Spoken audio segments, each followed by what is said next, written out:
Bonjour à toutes et à tous. RFI, il est 16h en temps universel, 17h à Kinshasa, 18h à Paris. Le journal en français facile. Adrien Delgrange. Ravi de vous retrouver pour une nouvelle édition du journal en français facile. Nous sommes le mardi 31 mars. Voici les titres de cette édition. La République démocratique du Congo est à un match d'une qualification au mondial de football. La guerre au Moyen-Orient. Dans ce journal, nous analyserons les vidéos diffusées en Iran. Retour également sur une loi israélienne votée tard hier soir. Une loi qui instaure la peine de mort pour les terroristes palestiniens.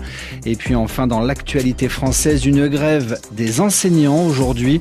Reportage à Marseille. S'ils gagnent ce soir, ils seront qualifiés pour la Coupe du monde de football. Ils, ce sont les Léopards de la République démocratique du Congo, le nom donné aux joueurs de l'équipe nationale de RDC. Un match très important commence dans 5 heures au Mexique, au stade de Guadalajara, RDC Jamaïque. Pour cette rencontre, malgré l'enjeu historique, les supporters congolais sont peu nombreux. Beaucoup d'entre eux n'ont pas pu venir au Mexique pour des raisons administratives, comme le déplore le joueur de football Samuel Mutusami. C'est dommage, surtout pour eux, parce qu'ils voulaient venir nous soutenir et nous donner la force, mais on sait que les supporters seront là, dans l'esprit, dans le cœur, on est tous ensemble, on se bat pour le peuple et on va tout faire pour gagner, tous ensemble, même s'ils sont pas là, ils sont avec nous. On sait que le peuple congolais est derrière nous, on sait que tout le peuple attend ça avec impatience, c'est sur le terrain que ça va se passer comme toujours et on va donner le maximum. Moi, le seul message que j'ai, c'est de continuer à nous soutenir, on est tous ensemble, on pense à eux et on va faire le maximum pour les rendre heureux à la fin. Propos recueillis au Mexique par Gwendolina Duval, RDC Jamaïque, coup d'envoi 21h temps universel. Les toutes dernières infos sur cette rencontre juste après ce journal. Sachez que Radio Foot International est en direct de Kinshasa. L'autre information footballistique de la journée, c'est cette déclaration de Gianni Infantino, le président de la FIFA, pour qui l'Iran jouera le mondial 2026 alors que sa participation à la prochaine Coupe du Monde est incertaine en raison de la guerre avec les États-Unis. L'équipe iranienne disputera comme prévu, précise-t-il, ses matchs du premier tour sur le sol des États-Unis. On retiendra aussi cette image pendant leur hymne, les joueurs iraniens qui a affronté cet après-midi le Costa Rica en match amical. Ils ont remporté la rencontre 5-0. Eh bien, les joueurs ont brandi des photos de victimes, parmi lesquels des enfants tués par une frappe aérienne attribuée aux Américains contre une école primaire de Minab. C'était au premier jour de cette guerre au Moyen-Orient. Ce qui nous amène à évoquer les moyens utilisés pour combattre. Les drones, ils sont relativement peu chers à fabriquer, mais ils usent aussi énormément les défenses antiaériennes des parties adverses. Les drones Shahed, ces objets volants téléguidés à distance, sont l'une des composantes majeures de la riposte iranienne en cours au Moyen-Orient. Grégory Genevrier, bonjour. Bonjour Adrien. D'ailleurs, vous travaillez pour la cellule InfoVérif d'RFI et vous vous êtes rendu compte que de nombreuses vidéos mensongères, trompeuses, pullulent sur les réseaux sociaux. Oui, la vidéo la plus virale dépasse les 5 millions de vues. On pense y voir un hangar avec des dizaines de drones Shahed. Certains sont posés sur le sol, prêts à être utilisés. D'autres attendent d'être assemblés sur des étagères. Regardez, l'Iran possède près de 2 millions de ces drones, commente un internaute. Alors Grégory, sauf que à y voir de plus près, ces images ont été générées, fabriquées par l'intelligence artificielle. Oui, on note plusieurs défauts visuels, plusieurs incohérences. Le drapeau iranien peint sur le nez, l'avant du drone n'est pas le bon. La forme du fuselage, le corps de l'appareil ne ressemble pas au modèle original. Ce genre de vidéos mensongères se compte par dizaines ces dernières semaines. Le Shahed est au cœur de la propagande iranienne.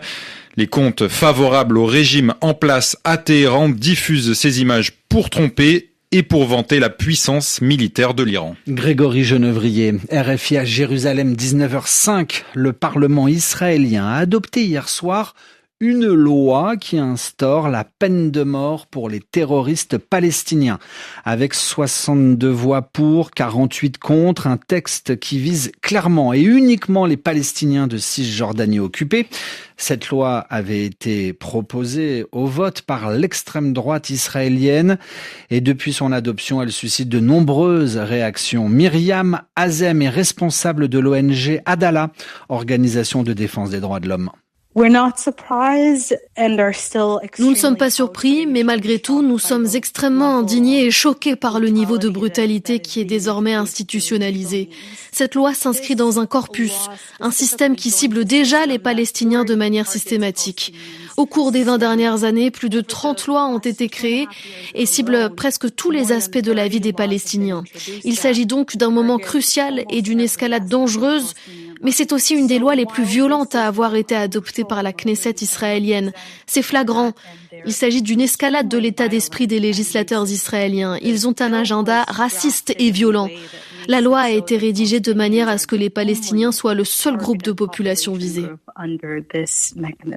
Et pour que cette loi israélienne ne voit pas le jour, plusieurs ONG, dont Adala, ont présenté un recours devant la Cour suprême israélienne. Penchons-nous à présent sur un vaste concept qu'est l'état de droit. Il recule dans l'Union européenne. L'état de droit est un système dans lequel la loi est la même pour tous, y compris pour l'État. Le droit est donc supérieur au pouvoir et aux autorités politiques. Tous les ans, l'organisation Liberties publie une évaluation indépendante de l'état de droit dans l'Union européenne. La situation est alarmiste dans une grande partie des pays de l'Union, comme l'explique Kirsty McCourt de l'organisation Liberties. Le principal enseignement à retenir, c'est le recul de l'état de droit dans l'ensemble de l'Union européenne. Près de la moitié des États membres s'engagent dans cette voie. Le dénominateur commun dans les pays, c'est le passage de pratiques isolées à une pratique systémique, c'est-à-dire que les activités qui portent atteinte à l'état de droit s'inscrivent dans la loi.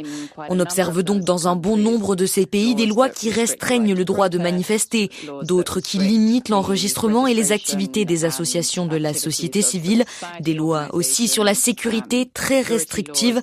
C'est la trajectoire que l'on observe dans la majorité des pays, un passage de ces pratiques individuelles ciblées à des mesures légales inscrites dans la loi.